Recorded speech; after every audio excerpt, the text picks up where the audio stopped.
Actually, it's become good business for our clients, good business for us because it's good business with our clients and because it's good business with our people. It's a way of differentiating WPP and its constituent parts from the competition. We know from all the data we get from companies like Millward Brown and Research International and TNS, our research companies, that consumers admire and respect companies that invest in these areas, that respect these areas.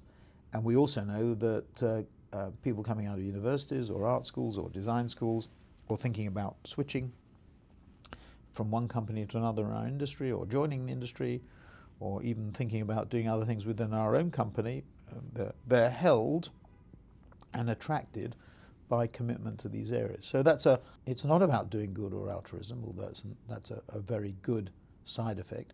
It's about good long-term business. If you're in business for the long term, this is something that you should do because it's good business.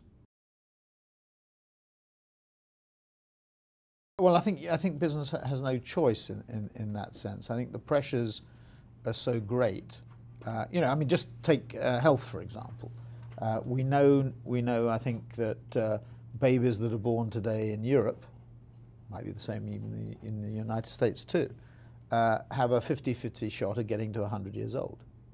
So if the average length of life was 75, 80, 85 years a few years ago, or 60, 65 a few years ago, it's now verging towards a century, if not at a century. To live longer, you're going to have to live a healthier life. You're going to have to consume healthier food. So if you just take the food area, for example, I think companies that embrace this area, A, will be more successful economically, so it's another business argument.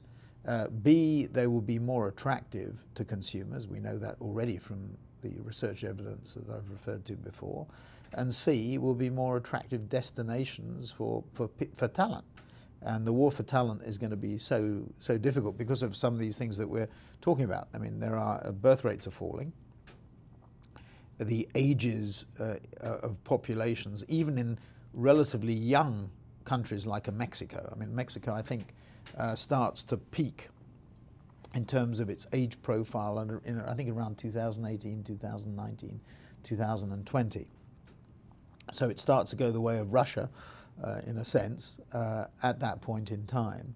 The supply of talent, given birth rates are falling, given divorce rates rising, given people getting married later, having fewer children, rise of women in the workforce, all of those things are going to reduce the supply of talent. And that's where the shortage is going to be for companies like, not just like our own, which are in professional services, but if you're running an oil refinery, there will be a shortage of people to even run that. So the war for talent will become increasingly important. So this is just good business, again, from a people point of view.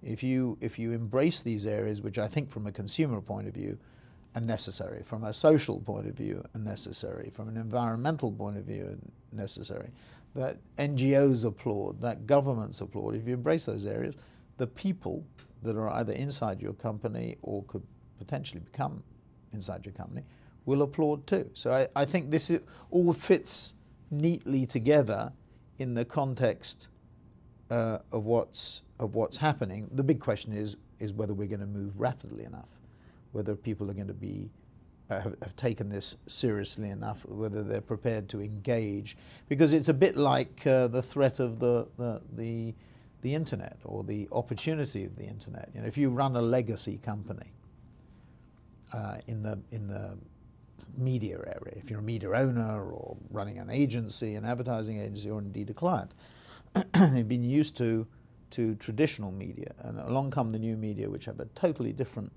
profit model, a totally different operating model, and you have to run a legacy business at the same time as you're trying to embrace these new areas. Well, the same thing is true about sustainability.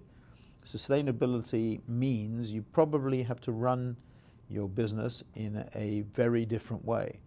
And what was profitable before, if you're in the car business, for example, if you've got factories and people who are committed to building cars and trucks in a certain way, and you have to alter the way you do it. You have to build new factories. You have to design new products, new models. It takes time to do that.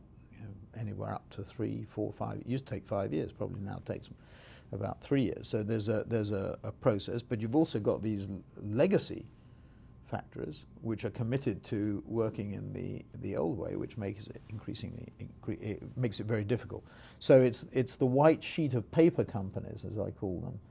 So in the media area, those companies that start without newspaper factories or plants that fell trees and distribute newsprint, they have an advantage. Similarly, in the sustainability area, if you're starting from scratch, you're funded by venture capital or private equity, you've got a remarkable advantage over somebody who's running a legacy company who has to worry about dealing with the legacy issues and plants already established.